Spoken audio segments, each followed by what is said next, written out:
24 décembre 1942. Hitler fête Noël à Berlin avec ses officiers. Le Führer est tendu, ses troupes ne progressent plus à l'est. L'ennemi communiste semble plus tenace que prévu.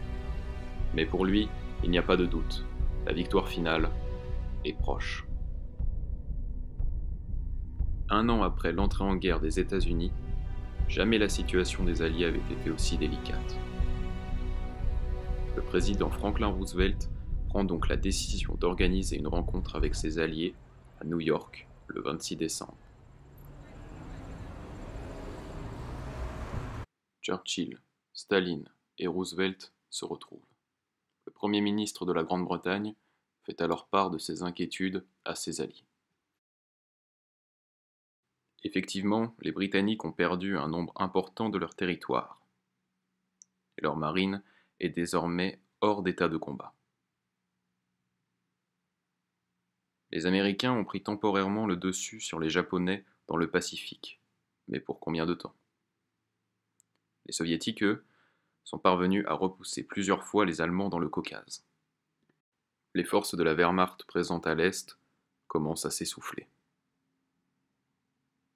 Alors que Staline, lui, lève toujours plus d'hommes.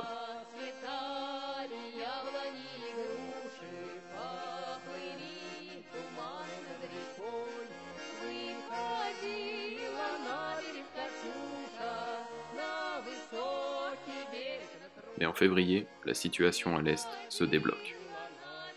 Hitler lance ses dernières forces dans le Caucase. Les combats sont rudes et violents. Les pertes sont lourdes des deux côtés, mais la Wehrmacht finit par l'emporter et capture le Caucase, privant les Russes de leur pétrole et d'une bonne partie de leur industrie. En Atlantique, la Kriegsmarine attaque le dernier navire de guerre britannique fraîchement déployé, le Queen Elizabeth, avec le Bismarck et son prédécesseur, le Tirpitz, les deux bijoux de la marine allemande. Les Britanniques déploient l'Air Force contre la Kriegsmarine afin de venir en aide au Queen Elizabeth. La bataille tourne d'ailleurs à leur avantage lorsque le Tirpitz est immobilisé, puis détruit par une torpille de biplan bien placée.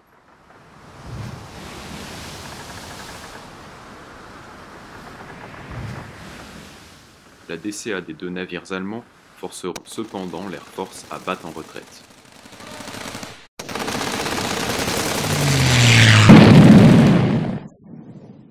Créant ainsi un face-à-face terrible entre les deux navires survivants. Le destin de l'Angleterre repose désormais sur le Queen Elizabeth et son équipage. Dans le Pacifique, la flotte américaine suit le plan proposé par Staline à Roosevelt lors de la réunion de New York. Attaquer au plus vite le Japon pour en finir une bonne fois pour toutes. Mais la marine et l'aviation japonaise, obéissant au code sacré du Bushido, la voie du guerrier, sont prêts à défendre leur terre sur l'honneur.